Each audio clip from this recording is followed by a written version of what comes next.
how to create a pentagon on Python. So we give our cursor a name turtle. We call it turtle. Okay, so that's a simple and very short command line. So it is based on only 12 lines basically.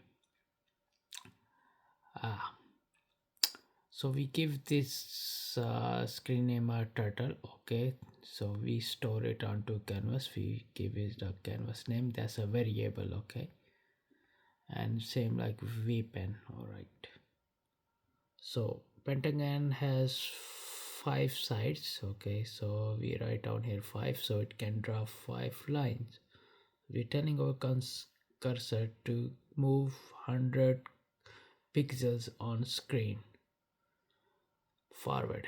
Thus FT is short for forward. Now vpen left is gonna move left, and the angle, this angle is 72 degree. We are keeping 72 degree. Okay, we can choose any degree. So this for degree, this for the how many pixels is going to move forward and how many lines is going to draw, which is 5. So it will make pentagon.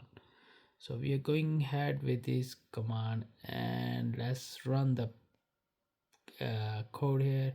Going to click on the code. So yeah, here you go. That's our pentagon.